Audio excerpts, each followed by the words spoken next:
All right, everybody, welcome back to another episode of Mondays Down South after week 3 in the NFL. A rare, side-by-side, head-to-head view here as we have Cy out traversing the cliffs of Croatia and wherever his travels will take him after that. But so just Zach and I excited to talk about week 3 in the NFL, maybe do a little college football. But I'll kick it to you, my friend, for any quick updates off the top.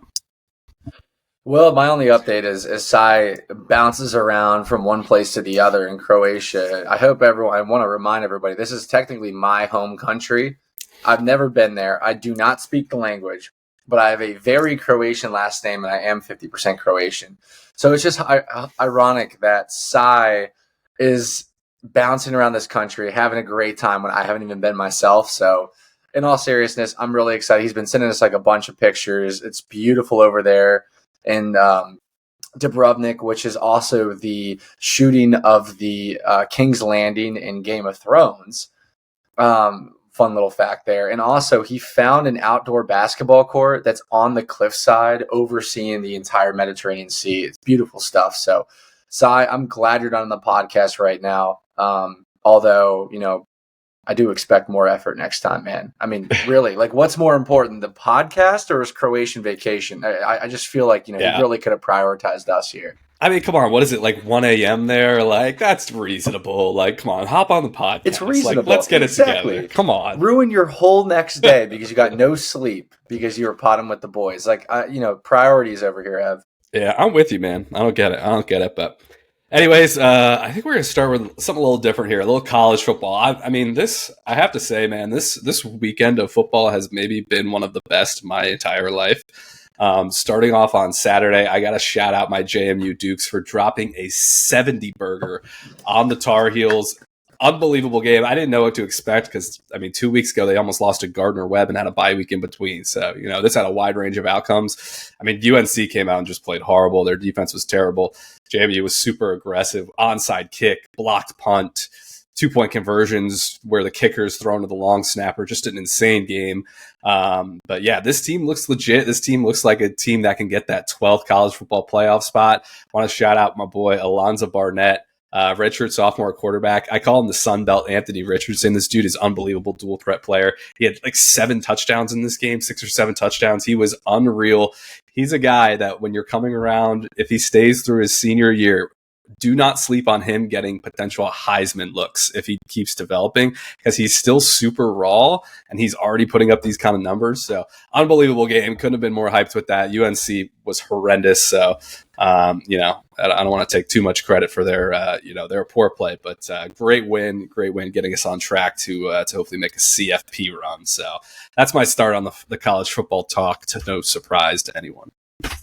I love it, Evan. And going off of that, I did happen to look at Mac Brown's post-game interview, and he sounded so deflated. But he also was a man of no excuses, which I appreciated. But it also made for a hilarious press conference over, I don't really know what happened to our defense. Like, we played incredible the first couple games. They just didn't show up today. Like, I don't know what it is. You mentioned communication issues.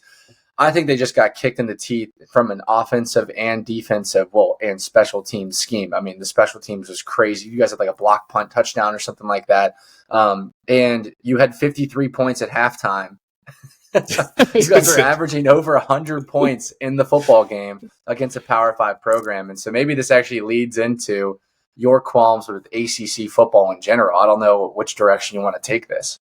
Yeah, I'm less on, hammering the ACC that Cy loves to do, which I wish he was on the pod because every time Cy starts, he gives, the ACC a hard time or whatever, the Big 12 that doesn't play any defense. And I'm like, but he likes to take credit for being from the SEC, whereas South Carolina has done nothing in like the last 20 years to like contribute to the SEC's glory. So, Right. it's easy to pick on Cy when he's not on the podcast, but yeah, Texas is the one I'm watching. I mean, I think Georgia, obviously, like, the pretty heavy favorite in the early going, but Texas looks pretty darn loaded this year. I would love to see Quinn Ewers to the Giants to throw to Malik Neighbors next year. But Arch looks great, like right now, like you mentioned. So I think they're interesting. But I think it's tough to come up with a ton of sleepers. Tennessee's playing really well. They looked really good over the weekend against Oklahoma, and they always find a way to fade though. But maybe they can figure it out this year. And I don't know, Ole Miss is interesting as well. Like, I like Jackson Dart a lot. He's one of my like sneaky Heisman candidates, so I'd love to see that come to fruition. So I think they're an interesting team, but it's a lot of SEC teams. So I'll give Cy credit that the SEC looks pretty loaded this year. But Oregon has a lot of talent as well, but they haven't played as well as I think people thought in the early going. So I don't know. Those are the teams that come to mind. Tennessee's a great pick. And their head coach went up to the stud quarterback. His name's escaping me right now. And he mentioned, he was like, we had to dial the playbook down. And the quarterback responded back with, I know you guys did. Which is crazy because they played Oklahoma and they torched them. And you have the head coach whispering in the quarterback's ear post-game, hey, we had to dial the playbook down. Like, we didn't want to beat them so bad. That just goes to show you how talented that quarterback is out of Tennessee. And Tennessee's here to stay. I think they're going to be doing a lot of damage here this year. Yeah, agreed. I think they play Alabama at some point in the next handful of weeks. I'll be super, super excited to see how that turns out. But otherwise, on the Heisman, I hope Travis Hunter wins it, because what Travis Hunter is doing at Colorado is unbelievable. Playing like all these snaps on both sides of the ball. He's so unselfish too. I thought it was pretty cool just to make a shout out at the end of that game for anyone that watched the game tying Hail Mary. On the last play of regulation, they win it in overtime. Travis Hunter went to Coach Prime and said, stick me on the complete opposite side of the field, and they're going to like triple cover me. And then that's going to give one-on-one matchups for the Hail Mary on the other side. That's exactly what they did. And Shedeur threw a nice ball for like a diving catch. So he's just really unselfish. I mean, we've never really seen someone play at that level on both sides of the ball. And he's, pretty much unstoppable as a wide receiver. So I'm hoping I think he should, if he just keeps this up and stays healthy, win the Heisman. I think that'd be pretty cool to have a, both sides of the ball kind of guy doing it. But, that would be really refreshing if that happened. And also, on the subject of Colorado, I'm hearing murmurings, around the internet that Shedeur Sanders has eclipsed Johnny Manziel level hype, talent, production, and I could not disagree more. Johnny Manziel kicks Shedeur Sanders out of the water in terms of production and impact he made in college. I'm not sure if you guys saw the documentary on Netflix, like one of those untold sports documentaries with Manziel. Manziel's performances in college resulted in a $780 million new stadium for Texas A&M. When you are that good and that electric in college, to where your alma mater is building new sports stadiums, indoor facilities, training programs, weight rooms, because of one player, like, you have eclipsed total stardom. And Shedeur Sanders is great. He's making plays. He's a playmaker. He's going to be a great prospect in the NFL draft. But there's just no way you can make those comparisons. So I'm not going to spend any more time on it, because I think it's the minority opinion. But it really, really irked me earlier today, Ev, when I saw that. I saw that as well. Yeah, I couldn't agree more. I mean, like you said, the guy basically built, a new stadium in some respects. So, you got any predictions on where Shedeur is going to play next year? Well, it depends on where Deion lets him play. Right. Deion has already hinted at it being an Eli Manning situation, where if he's drafted to a team that Deion doesn't feel comfortable, or is not going to set his son up for success, he's going to play hardball, and then all these politics are going to come into it. I'm not sure how serious that is, but I guess, transitioning from the college to the NFL is, do you think Carolina gets Shedeur Sanders and they punt Bryce Young and they get as much of trade value as they can out of him within the next 2 weeks?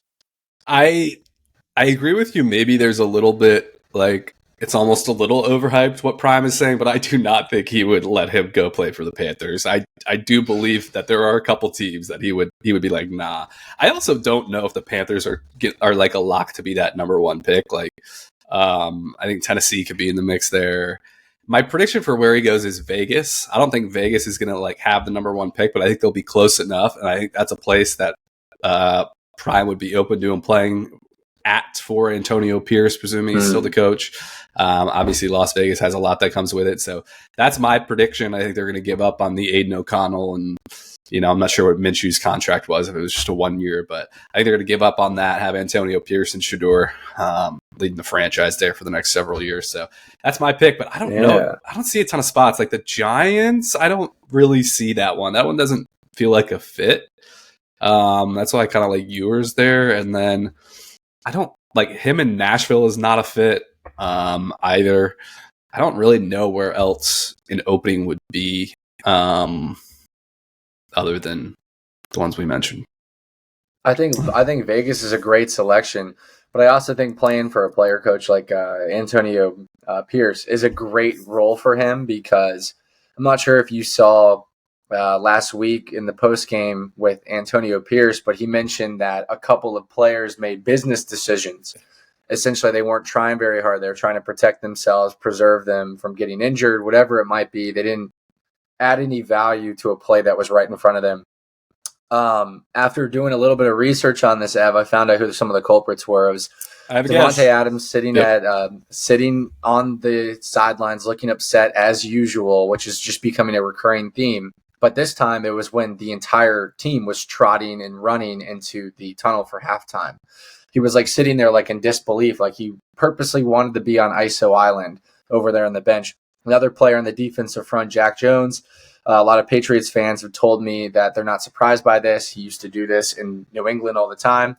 He's just trying to preserve injury, not getting in the mix. And then, he thought that Chuba Hubbard was tackled, and, he broke a couple, and Jack Jones just gave up on the play. So Antonio Pierce would be great for Shedeur Sanders and setting that precedent of we're going to work hard over here, and that's going to bring success. Yeah, I would love to see that. I feel like Antonio could bring a similar vibe to what Prime brings to the table from a coaching standpoint. But yeah, Davante Adams at the trade deadline, man, that I think has some real legs, especially after what happened this week, like you mentioned. Even Jacoby Myers maybe, but I think if I was a betting man, which I am, I would say it's over 50% that Davante Adams is getting traded at the trade deadline.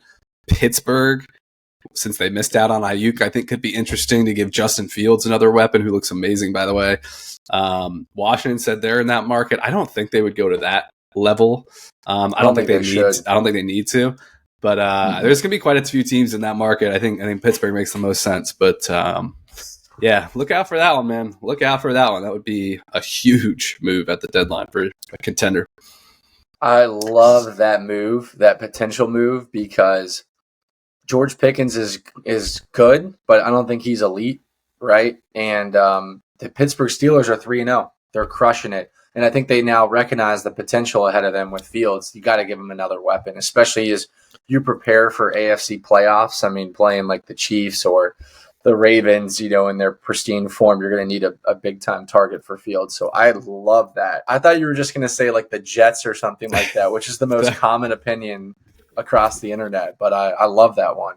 Yeah, I think that would be because Pickens is like an elite talent, but he takes plays off, he drops a lot of balls, all that kind of stuff. But he also meshes well with Davante. Like Davante, you can just feed targets to, and then Pickens can be more of a big play threat down the field, just get the ball in his hands in space. And Justin Fields is playing really high level quarterback right now. Like early on, they were really conservative with him, and it was kind of like, all right, they are still riding the defense, but he is fitting some windows. Like that not game winning, but the touchdown that put it away. I watched an angle where he just threaded this thing like perfectly between three defenders to get it to, I forget who, Calvin Austin maybe caught the ball. Justin Fields, they're still being pretty conservative with him, but he looks super legit. And I think he's putting himself in a position to obviously keep that job. I think they basically said he's keeping the job. I mean, they're 3-0, so as long as they're winning, he's going to keep it. But also get like a pretty team friendly extension in Pittsburgh, and be the guy moving forward, which is what I kind of thought would happen. I wasn't that confident in that take, but I was hoping that would happen because I've always liked Fields. And I don't know, man. I think the Bears aren't regretting their decision quite yet, but this has played out really interesting to start this year, from a Fields, and then you add in the Bears with Caleb Williams element. So, oh yeah. And you mentioned George Pickens and his drops and takes plays off and stuff, and I saw that in another player this week, and that's Brandon Ayuk. Brandon Ayuk got this, $30 million a year extension or big time contract, and it took him all the way until pretty much the season to get it. And he was playing hardball with the GM and the front office for the 49ers, and look what's happened. He's like a complete step behind. He looks lethargic out there. They've, Brock Purdy's biggest target is Juwan Jennings, and that was a consistency throughout the Rams game. And Ayuk dropped multiple balls, and he also dropped the lateral in the last effort, which resulted in him getting completely decked by a defensive back for the Rams. And then Ayuk got up to try to fight the guy in front of the whole Rams sideline. That's not a good look. That's going to get you way more hurt than you could ever imagine. And it seems to me, Ev, that this is a increased slow build frustration in Ayuk, who signed this massive deal and now he can't perform because he's 2 steps behind, because he sat all offense, or he sat this entire summer being a prima donna with his contract. It just goes to show you that there are clear-cut consequences for not being in training camp with your boys. And Brock even admitted it in a post-game interview. He said, hey, it's just going to take a little bit more time for us to get back on the same page and for me to trust him on certain routes. And then now you see the complete disaster and dumpster fire in San Francisco with McCaffrey, who's probably in Germany at this point, getting look on his Achilles, and then Brock Purdy's dealing with some soreness. It seems like a complete mess, but regardless, that game was fantastic. Walk-off field goal for the Rams in LA, 27-24. It was amazing. It was an amazing game. Kyren Williams crushed it, and Atwell came up super clutch too. Yeah, Ev, what are your thoughts on that game? The Rams are just unbelievable to me, and it starts with Stafford and McVay, that they can pull some of these games out. As we were kind of getting close to the 4 p.m. window in that game, was talking about some buddies in terms of bets and things like that. And I started to think, I feel like over the first few weeks, us as a trio we've kind of missed the easy one. And I was like, you know what? It's starting to feel like the San Francisco one is the easy one this week. Because I know we were all hesitant with all the injuries and stuff like that. And it started to look like that was what was going to happen, that San Francisco was just going to dominate them. Mason was going to run the ball, Purdy, finding Jennings, all the things you mentioned. And then the Rams they came storming back. I don't know how they do it with all of the guys they had out, all the random wide receivers, Kyren Williams scoring the touchdowns. The defense was playing well. It's just unbelievable that the Rams could keep doing this. And, they were trending to being 0-3 and probably having no shot at a playoff spot with all their injuries and the slow start, but now all of a sudden you're 1-2. They have another 50-50 game this week that they can win, and they're right back in the mix. So, I mean, you just can't say enough about Stafford and McVay, the way they can pull these wins out. But I do think the bigger story is, like you mentioned, with the Niners. They're trending to a pretty dangerous area. I mean, Javon Hargrave's out for the year now. All the things it's starting to feel like McCaffrey is not going to come back, or maybe they're just saving him for the playoffs, but that sounds bad. You mentioned Brock. Didn't Fred Warner get hurt even too? This is really trending to a dangerous situation in what is probably their last best opportunity. I think they'll have opportunities beyond this year, but this is, their last shot with all the Avengers. Trent's getting older, and they're gonna have to pay Purdy, and I don't know, and maybe Ayuk has some buyer's remorse seeing Pittsburgh start 3-0. I feel like his heart maybe wanted to go there, but he felt like San Francisco was the smart decision. And I don't know, but it's a really concerning start for the Niners. I mean, I'm sure they'll kick it into high gear with all the talent they have, but 1-2 looking the way they do, and hard schedule, all the injuries, they might have a tough time making the playoffs. I'm just saying, Yeah. With Seattle looks great. Yeah. I mean, They do look good. Yeah. Seattle looks really good. So yeah, and I'm thinking of like other teams too that kind of had like a must-win game, and that was the Baltimore Ravens versus the Dallas Cowboys. That was another game very similar to the San Francisco 49ers and the Los Angeles Rams, and where the Ravens pulled ahead and then the Cowboys came back and like stormed back, 19, 20 unanswered points. Ravens were able to sneak away with a victory. And I think the big difference, and I have to give Cy Kunamini his flowers, is run the ball with Derrick Henry. What are you doing trying to put the ball in Lamar's hands and have it be the Lamar show? I mean, he's spectacular. He's a spectacular player. He will get you to the playoffs with that strategy. But it's not the right strategy when you have all these amazing players around you. Feed Derrick Henry the rock. That'll take a lot of pressure off of Lamar. And as a result, he's way more efficient. He was like 12 for 15, 175 yards. Super efficient on the ground, and Derrick Henry 25 carries, 150 something yards, and multiple touchdowns. So you got to give Baltimore their flowers there for getting back to what they do best, which is running the football, and then that sets up the play action and the option read. So hats off to Harbaugh and company. Yeah, no, I mean they needed that one, like you said, and here's a couple interesting storylines out of that one for me. One of which being that they almost blew that game. I mean, they almost blew a 3-score game in like a quarter. Yeah. That would have been one of the worst choke jobs in the regular season I've ever seen, which Baltimore, as we know, is notorious for. So that is still incredibly concerning that they almost blew that. And I think the bigger story is that the Cowboys just aren't good this year, I don't think. I mean, I know Dak was walking back through the tunnel after the loss and said, hey, if you want to jump off the bandwagon, don't do it. Don't do it. But the defense looks bad. They lost Dan Quinn and Joe Witt and, some key pieces there. So the defense looks awful. Dak's not playing well at all. CD is frustrated. They can't run the ball, which I don't see how that's going to change because their offensive line going into the year we knew wasn't particularly strong of a run blocking unit. And their running backs are all terrible. I don't think that's a playoff team. Honestly, I picked them to win the division. We're going to get into the Commanders later, but the Eagles are playing pretty well. And the NFC is really deep this year. Or at least it looks to be through 3 weeks. And I think it's going to be tough for them to find a playoff spot unless they turn this thing around, starting Thursday night with the Giants. But I don't know, man. Are you saying right here, right now, that the Commanders are going to win this division? No, but I think they're going to finish second, if not win it. I'm not saying they're not going to win it. I think they're going to finish above Dallas, though, at this point. I think they're going to finish above Dallas. Then you should just say that they win it. You should just say that Commanders win it at this point because the Eagles had 0 points at halftime, and the Commanders haven't punted the ball in 2 games.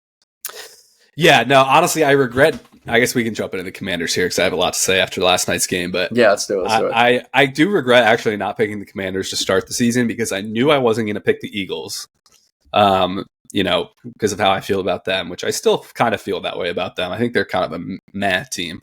So I kind of picked the Cowboys by default because it would have felt insane to pick the Commanders to win the division. But the same team never wins that division in consecutive years. It's been like 20 years since the teams won back to back. So, and I did say going to the Bengals game, if the Commanders can win that game, they have a legitimate shot to win the division. And I actually wrote down some notes because I had so many thoughts on this game. Let's start with the offense, like you mentioned. This is a top 5 offense as soon as next year in the National Football League. And I think they need 3 simple things to happen. One is Jaden to start seeing the field better. And I came up with this take at halftime. And in the second half, he already had basically fixed that issue. In the first half, and through the first 2 games, he missed a lot of opportunities downfield because he was, he wants to see it wide open to make the throw more like you can in college. But in the NFL, obviously, you got to really anticipate fit windows. Like he was choosing not to make those throws. And he started to get better about that in the second half. So once he gets better about that, which I have 0 concerns he will do, that's the first thing. The next one was improving the offensive tackle positions. But they have played great through the first 3 games. Obviously, a mobile quarterback helps a lot with that. So maybe that's not even an issue. We drafted a guy in like the 3rd round who looks terrific. He's still getting his feet wet. He's kind of raw, but he looks like we can solve one tackle problem. The interior offensive line is already set. And then, maybe you pick up a right tackle in the draft or in free agency. But That would be the next thing. And then the third is obviously he stays healthy, which he does a pretty good job about managing, like when he needs to get hit. If it's third down, fourth down, he's like, all right, I got to do what I got to do. I'm going to have to take a hit here and get this play done and get the first down. But he's doing pretty well, like not perfect about avoiding hits on other plays. And obviously his elusiveness is good. So, but if they do those three things, like I think this is a top 5 offense in the league. Like you said, they haven't punt. Like I think people are almost bearing the lead about how ridiculous they've been the last 2 weeks. Like obviously the red zone offense was bad last week, but they've scored on every single possession. It's not just they haven't punted. They haven't turned it over on downs. They haven't turned it over, period. They've scored on every possession in the last 2 weeks. That is unbelievable for a rookie quarterback in his third game. And I know Cy loves to make Hall of Fame, like this guy's a future Hall of Fame kind of things. And, not to pick on him, but he looks wrong on pretty much every single one. And I will probably never go to that level just because I think it's an insane level of pressure put on someone so young, which is why I totally, respect Cy for being so bold and saying that. But like, this is what they look like. Jayden Daniels through 3 games looks like one of the best quarterback prospects I've ever seen. Last night was probably the best game I've ever seen from a rookie quarterback. And I think it's the best game I've ever seen a Washington Commanders quarterback play in my lifetime. That was an unbelievable performance. He was so lights out. He had more touchdowns than incompletions. The game-winning touchdown to Terry McLaurin, the one that put it away, not many quarterbacks in the entire NFL, I don't care how old you are, I don't care how many years you have in the league, make that throw, because he stared down a defender that was going to absolutely demolish him. And he said, no, I'm going to hang in here. I'm going to make this throw. And he had to throw an absolutely perfect ball because Terry had to kind of stutter and get around the defender. And he put it in the perfect spot. He took an absolute lick. Obviously, he's basically a cheat code on third and fourth downs with what he can do with his legs. Like, I cannot say enough about this kid, and the team absolutely, like the players just absolutely love this guy. He's so humble. I can't say enough. Shout out Cliff Kingsbury as well. He's been unbelievable. And if I can pivot this over to a Caleb Williams discussion, I think the difference between Caleb and Jayden, and why I like Jayden so much better, obviously I'm biased, is because Caleb Williams says things like texting his punter and telling the media, you're not going to have to punt much here. He says stuff like that. He's got a big ego. Jayden does those things. Jayden doesn't tell the punter he's not going to have to punt. He literally, puts them in a position where by not having the punt. I mean, it's like truly unbelievable. I think the Bears' biggest mistake was choosing Shane Waldron over Cliff Kingsbury. I would imagine if they offered Cliff the job, Cliff would have gone to Chicago with Caleb Williams as college quarterback. I think that is a just huge mistake through 3 games. It's still early. I still think Caleb's going to be good once they fix the offensive line. He's good with a clean pocket, but I can't say enough about Jayden. I mean, this is what they look like, man. This is what generational type quarterbacks look like if you can keep them healthy. Jayden Daniels in Washington makes complete sense because of the amount of talent you have around you. You've got Brian Robinson and Austin Eckler. Austin Eckler is heavily used in the passing game. And also Austin Eckler is an X factor in the league because he's kind of like reverting back to the days where he was a very underrated running back in LA, and they weren't giving him many opportunities, but the opportunities he received, Eckler was doing fantastic. There was like a year in San Diego or in Los Angeles where he averaged 9 yards a carry and he had like 100 carries or something like that. Like he was a stud, but he was like a backup running back. I'm seeing a lot of the weight and pressure off of Austin Eckler, so he's able to make plays. Had a 24-yard scamper into the end zone. Was very, very big in the passing game, converting first downs. But back to Jayden Daniels, when he has players like the Ecklers of the world and the Terry McLaurins, clutch players who need the ball in their hands and will do something, they will build their quarterback out. Jayden is giving them multiple opportunities to get the football. Jayden is not only a fantastic QB in terms of like staying in the pocket, delivering hit, taking shots like you had mentioned, but he also is super. He's got the clutch gene.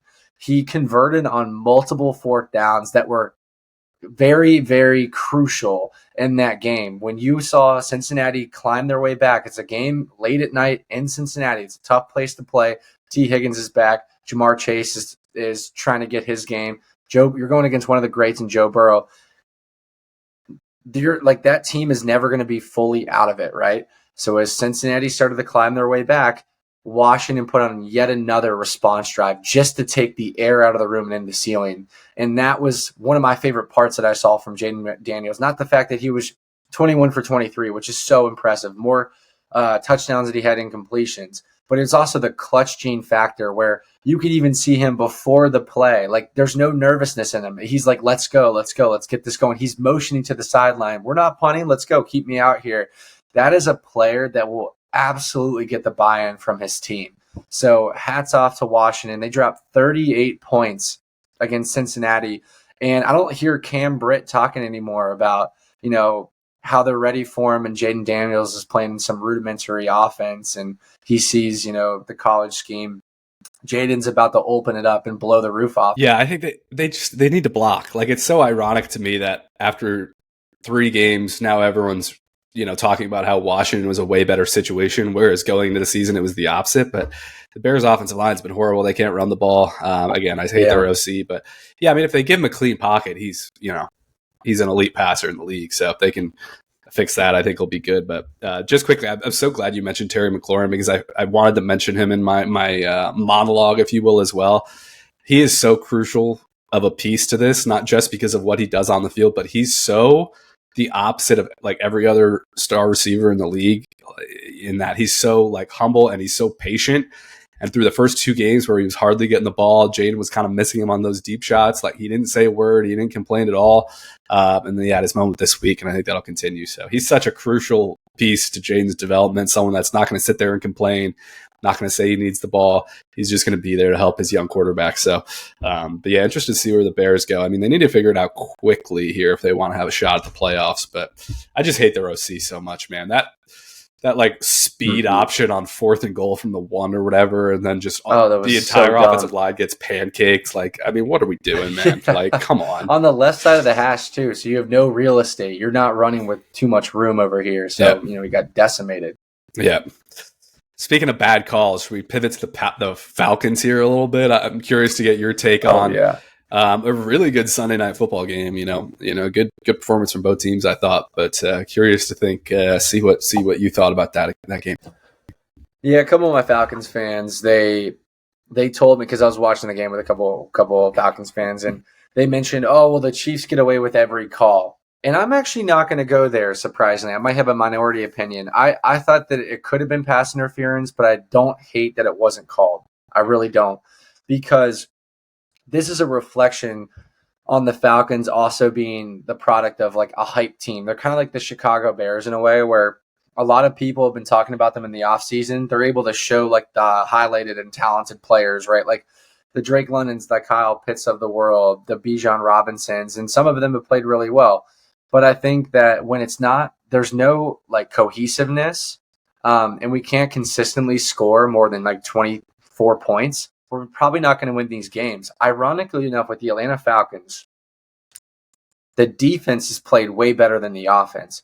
Nobody thought that was going to happen in Atlanta this year. So I'm not here for Atlanta fans complaining about the Chiefs, a Chiefs no call with pass interference in the end zone towards the end of the game.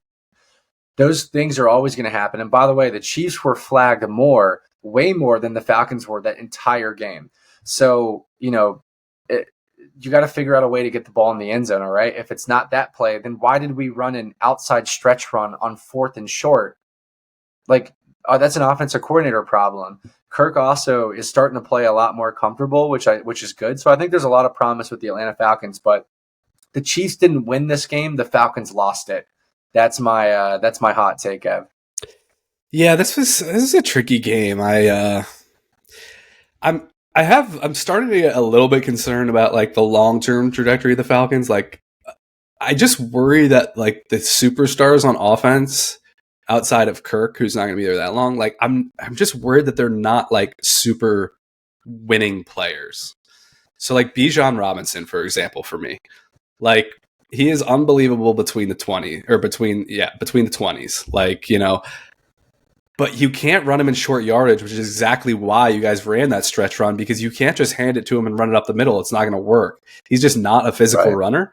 And then you're in a situation where, all right, I can either not give it to my best player, or I can give it to my best player but run some crazy outside run, which is what they chose to do. And I don't blame them for putting it in the hands of their best player, but realistically, handing it to Algier and just running straight up the middle is probably a way better play there. But you drafted this guy top 10, like you kind of need the ball to be in his hands. Like, I just think you could have gotten a guy that can run between the 20s. Now, granted, he's elite between the 20s. Like, don't get me wrong. I'm not saying he's not, but like Travis Etienne, like I feel like Travis Etienne with a good offensive line, it's almost the same kind of player. And that was like a high second round pick, late first. Like, you could have had one of the best pass rushers in the league, and Jalen Carter on the Eagles now instead. And your pass rush is really, really bad. The defense has been good overall, but you need to find a pass rush. And then like Drake London is good, but he's just not like we need to win the game, like one-on-one. Like, I trust that Drake's just going to automatically win and I can get him the ball. Like, I think he's good, but he's not a true number one for me. And Kyle Pitts, I don't even really think is good, as I've talked about on this podcast before. So, and none of these players were winners in college. I mean, you might have to correct me if I'm wrong, but I think Bijan was in the less good Texas days, right? It was like before they made that CFP run. Like, they were building, don't get me wrong.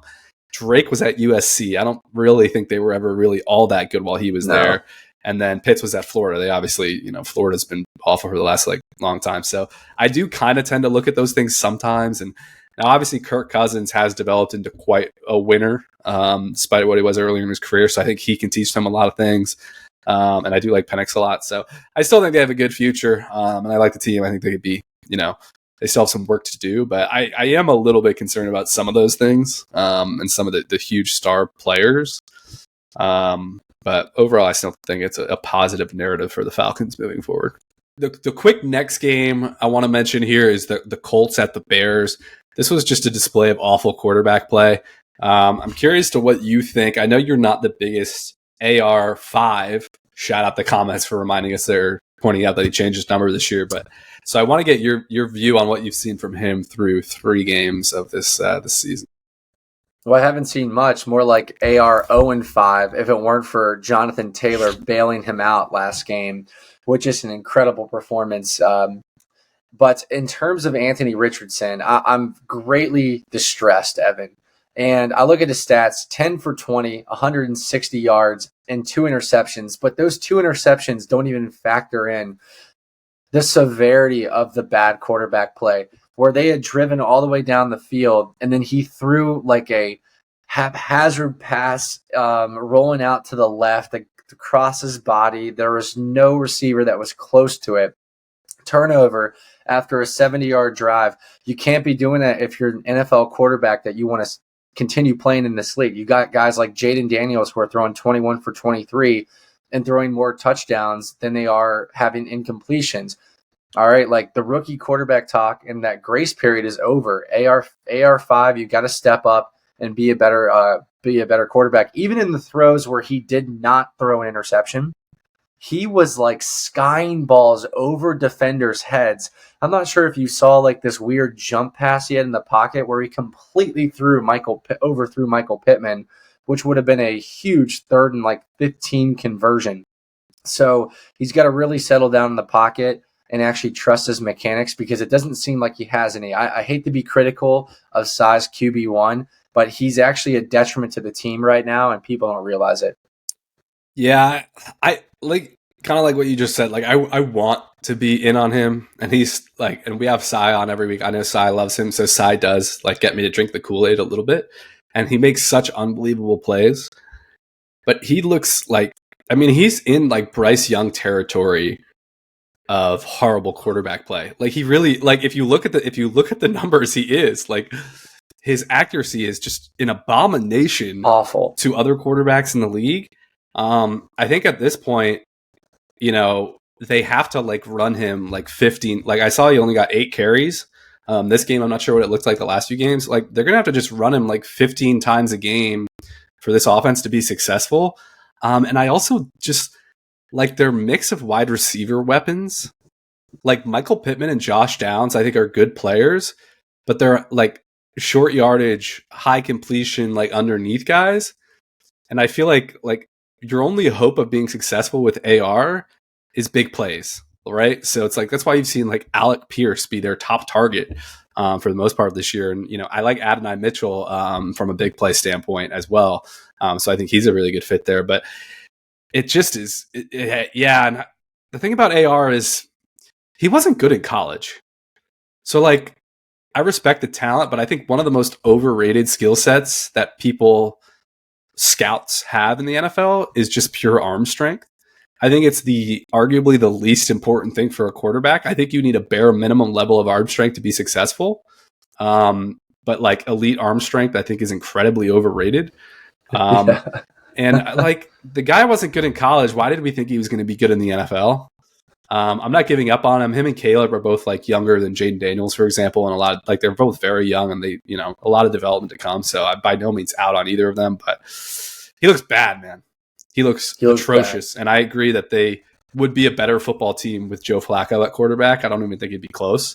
Because the defense would play better because they wouldn't be on the field so much. But I'm with you, man. He looks awful. He looks awful. I mean, you can't confidently bank on him stepping into the pocket and delivering a 3rd and 13 throw down the middle of the field for a first down. I don't think, Evan, he is accurate enough to throw those consistently. Yeah, I don't know. That's a problem. A problem. I hope we're wrong for Sai's sake, and Sai, here's your clip to hold over our heads, in a few years or even later this year if it starts to turn. But it looks pretty bad through 3 games, so we'll see. Yeah. Before we jump to picks, the other one I want to mention is the Vikings, man. The Vikings are legitimate. Sam Darnold is going to get a big payday this offseason. Unfortunately, it won't be in Minnesota. I'm fascinated to see where he goes. Actually, I'd love to get your opinion on some landing spots for Sam Darnold this offseason, but he looks fantastic. I've always liked him.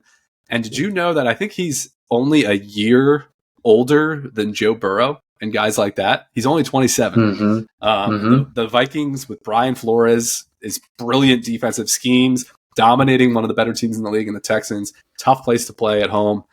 The Vikings are big time legit. And I'm fascinated to watch Sam Darnold's rest of his career because I'm in big time.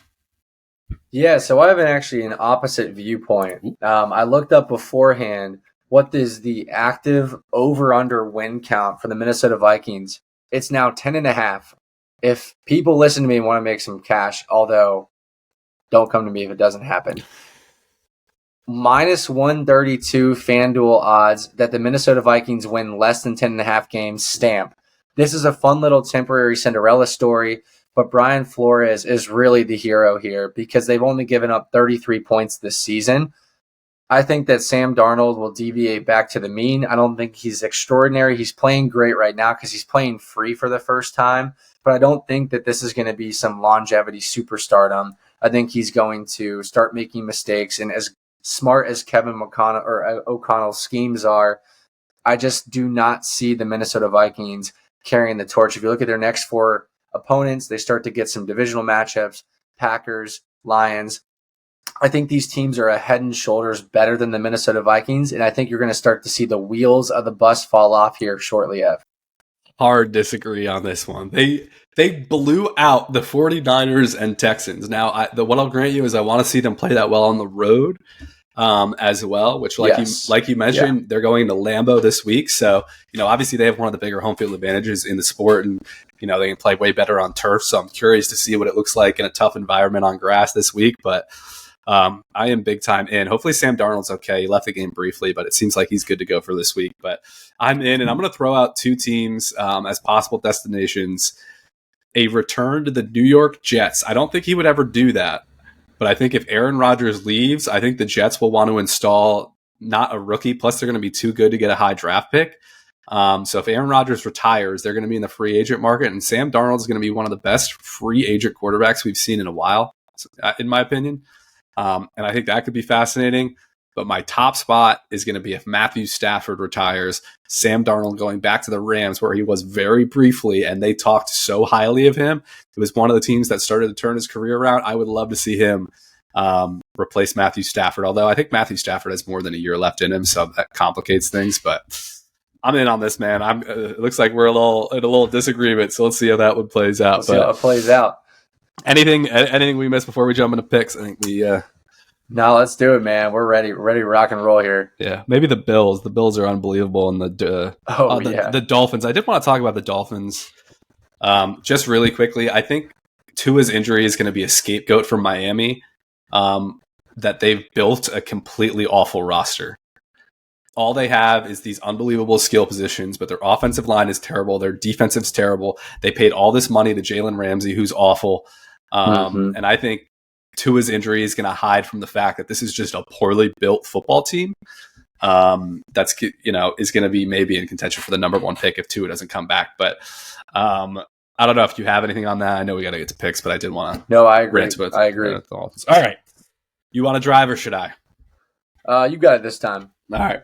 Last week, I actually don't have the numbers in front of me, but it was a dreadful week for a lot of us. I believe, my friend, that you came in last with a 6-10 performance, as I did the week before. But it was all underdogs this week. I think I was at 7. Cy might have been at 8, and I believe Sierra, one of our guests, actually got the win, or maybe tied Cy at like 8 and 8. Actually, I think Cy was 7, I was 7, you were 6, and Sierra was 8, and I think Jared was either 6 or 7. It came down to her upset pick of the Commanders that put her over the top. So nice job, Sierra, and shout out Jared and Sierra for coming on last week. But getting back into it this week, Thursday Night Football, the Dallas Cowboys are at the New York Giants. The Cowboys are 6-point favorites, even though the Giants looked good last week. I'll say the Cowboys find a way to win this game. But I think the Giants are definitely going to cover, and I could see the Giants winning this outright at home. I'm going to be honest with you, but what do you got? Well, I have after such a disagreement about the Minnesota Vikings, I could not have more of an agreement in regards to your explanation for this game. I think it's going to play out the exact same way. Cowboys win, but do not cover -6. Neighbors is going to abuse Trayvon Diggs. Malik Neighbors he's already like a top 3 receiver in the league. He's unbelievable. That's crazy. Broncos at Jets. The Jets are 7.5-point favorites at home. Over under is 38.5. Go for it first. All right, so I know we're not in the game of alt spreads, but the way to win here is to alt spread this -6.5 and take like -150 odds.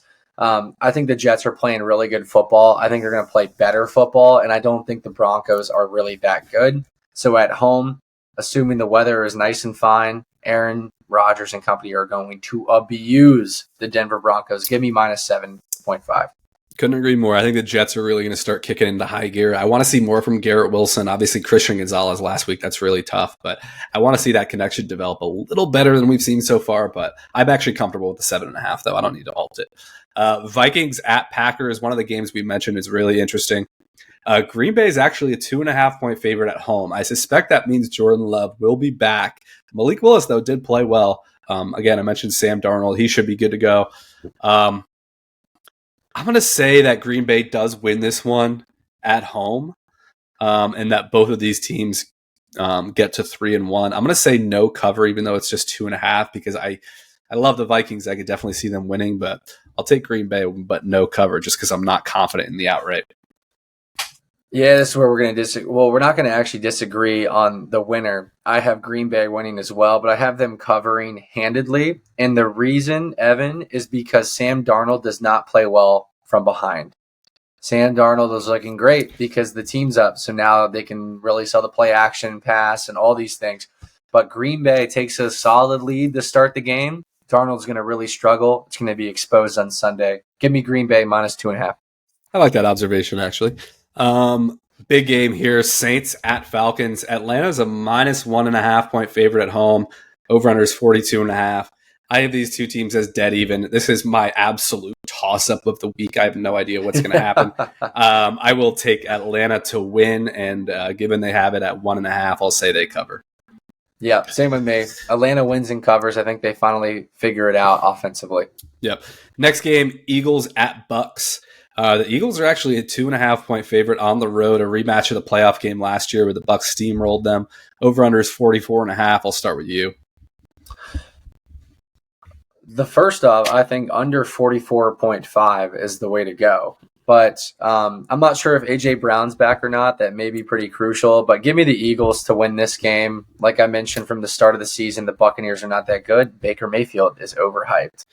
I'm going to continue to ride the Bucs and say that last week was just a bad fluke. I think they're going to have a good week of practice, play way better. I'm not that confident, but I'm going to take the Bucs on the money line to win at home here. And the Eagles fall to 2-2. So next game, Cincinnati at Carolina. Carolina looked great this week on offense once they benched Bryce Young. Cincinnati desperately needs a win. Cincinnati gets a 4.5-point advantage on the spread going on the road. Big over-under, 48.5. I'll say since I don't think it's going to be like a blowout or anything. I think Carolina's going to score a lot of points, but I do think Cincinnati finally gets off the schneid and wins and covers here. Oh, I think Cincinnati wins and covers, and I will probably go to this game in Charlotte. Ooh, I love it. I love it. Should be a fun one. Nice little high-scoring shootout. Next game, Jaguars at Texans. The Jaguars looked atrocious on Monday Night Football. They're 0-3. Trevor Lawrence looks like Daniel Jones, if not worse. They are going to Houston. Houston is a 7-point favorite. Over-under is 45.5. Let's start with you. This is a tough game because I think both teams are going to play way better than they did last week. And I think the Jaguars, when they do have everything put together, they're a pretty darn good football team. Oh, man, this is crazy. But I'm going to say the Jaguars win this game. I think they not only cover -7 or +7, I think they actually win this game in Houston. And it's gonna send shockwaves to the AFC South is still wide open. This was kind of my analysis going into the Bills game. And I mentioned earlier that we have kind of been missing the easy spreads of the week, which that turned out to be. So I'm just going to keep betting against the Jaguars until they show me that they're not one of the worst teams in the NFL. Houston wins and covers. Next game, Steelers at Colts. Pittsburgh's a 1.5-point favorite on the road against Indy. I have Pittsburgh winning and covering. I think Anthony Richardson, who we didn't talk about. Rich, Zach. We have time right now. All right. I think he's in for a nightmare game. And the Steelers win and cover. Maybe we'll talk about Rich after we do the picks, and then we'll just splice it into the middle of the episode. Because cool. Yeah, we can do that. We got to do that. But yeah, Steelers win and cover on the road. Yeah, give me Steelers win and cover as well. Next game, Rams at Bears. The Bears are actually a 2.5-point favorite at home against the Rams. This was a fascinating spread. I can see why they would say that, given all the Rams injuries. They're not playing the Dome. They're coming East Coast. But I just think the Rams are so much better. And I trust Matthew Stafford to get a win here. So I have the Rams on the money line. No, man. The Chicago Bears are gonna beat this battered Rams team. And I think the Bears win pretty handedly. So give me -2.5. With that defense, you have even mentioned the Chicago Bears are the best defense in the league. So I'm curious. Yeah, that's a tough one. I respect that. Jumping back, 4 p.m. games, Commanders at Cardinals. Arizona is a 3-point favorite at home. Over-under is a massive 50.5. That might be the biggest of the weekend. Start with you. I am obsessed with this game. This is going to be my favorite game to watch. Give me the Cardinals to win and cover -3. Yeah, I think this is obviously a fascinating game because the Commanders have an opportunity to beat another decent team and see if they're for real. So Trey McBride could be out. I'm riding the Commanders. I think these types of teams are good matchups because sure they're going to allow a ton of points, but it's like the Bengals. The Cardinals don't really have a good defense, so I can see the Commanders having another huge offensive game. So obviously I'm taking them on the money line here. Yeah, this is a really good test game for Washington. Like if you were to look at the rankings of the 32 teams, I would personally put the Cardinals above the Commanders. But this is a perfect challenge for them on the road. It's in a dome. This is like man on man here. So I'm excited for this one. Agreed. I think it's a fascinating game. Next game, Patriots at 49ers. San Francisco is now a 10-point favorite. I think it opened at like 8.5, but I'll say win and cover, I guess. The Niners or the Patriots offensive line looks horrible. 49ers are not going to go 1-3. And the Patriots offense looked abysmal against the Jets. It's going to just be worse with the 49ers, who need a win and need to snap it into gear. Big game for Ayuk in this game. Give me the 49ers win at home and cover, -10. All right. Browns at Raiders. The Raiders are a 1-point favorite at home. Over-under is 37.5. What you got? Who would have thought that the Browns would become one of the most unwatchable rosters with Deshaun Watson, Amari Cooper, Jerry Jeudy, all these studs? I can't watch them. They're terrible, and I'm still going to take them to win I'm going to take the money line actually in Vegas +1. Agreed. I think it might be Aiden O'Connell this week. Antonio Pierce suggested they might change quarterbacks. Not that I think Minshew is the problem per se, but the Browns defense is just too good. I think they'll find a way to win. Next game, Chiefs at Chargers. The Chiefs are 8.5-point favorites on the road. Over-under is 39.5. I believe that Justin Herbert, based on that spread, probably will not be playing in this game. So with that in mind, I think the Chiefs will. And Joe Alt, I also think, is hurt. The stud rookie tackle. So I'll say the Chiefs just roll them up and cover that. The Chiefs never cover, but for some reason, I think they're going to actually cover 8.5. Give me the Chiefs to win big in the dome. They're going to have fun. It's going to be an aerial assault against the Chargers, especially with their best safety out, suspended for consistent ugly hits that the NFL has been seeing around town. Is that what it was? Oh, okay. Yeah, they were a little nondescript what it was. That's interesting. Okay, Sunday Night Football. This is an awesome game. The Bills at the Ravens at what will be a rowdy M&T Bank Stadium. Baltimore is a 2.5-point favorite at home. I think I just don't see the Ravens being 1-3. The Bills look so unbelievable, though. They do. But I'm going to take Baltimore to win and cover. I just think that maybe the Bills are due for a regression game. Monday Night Football, short week. I don't know, but it's a tough one. Yeah, give me the Ravens to win and cover at home. It's hard to play an M&T Bank. All right, we got 2 Monday Night Football games again. The first is the Titans at the Dolphins. So the Titans opened as a favorite on the road at the Dolphins. The Tennessee Titans, who look like the worst team in the NFL right now, and the Dolphins were underdogs to them on the open. But I think Tyler Huntley might be starting at quarterback, which has moved this line to Miami -1. So Miami -1 at home, Monday Night Football against Will Levis and the Titans.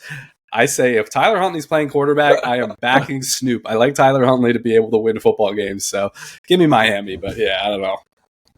Give me the Tennessee Titans. Although Will Levis has become a complete circus freak show in the NFL with like what do you call it? The surrendering cobra look after he makes another dumb play, like whether it's an interception or a fumble trying to do too much. You know what? He actually at one point was like 15 for 18. I don't know what his stats ended up concluding as, but like it looks like he had some bad throws. But for the most part, he was very accurate, and he got all of his receivers engaged. D-Hop, Ridley, the whole 9 yards, getting Tony Pollard back into it. Titans have skill position players, and they need a win. I don't think they're as bad as their 0-3 record stands. Give me the Tennessee Titans to win this game, so I'm taking money line here. Yeah, that's probably a good pick. That was kind of my logic last week, and you are right. Will Levis is actually completing balls at a higher rate than expected if you look at like expected stats, but he just makes these insane decisions. It's hard to figure out what is. It's like they drive all the way down the field, and he makes the most boneheaded decision ever, where it's now like a defensive touchdown or something like that. Yeah, I can't make sense of them. But anyways, the other Monday Night Football game is an awesome one. Seattle at Detroit. Seattle's 3-0, looking for a 4-0 start. They tend to play well at Ford Field. Detroit's a 3.5-point favorite at home. Over-under is 47.5. Give me the Lions to win but not cover a walk-off field goal or something like that. Maybe overtime. Wow. This is a big game because Kenneth Walker comes back.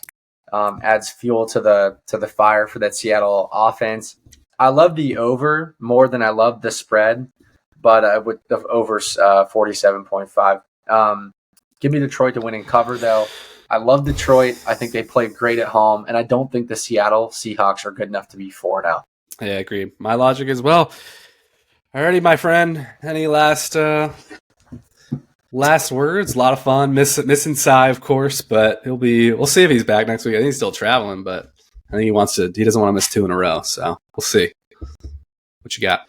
Yeah, ladies and gents, thanks again for tuning in. This episode is our 6th episode of.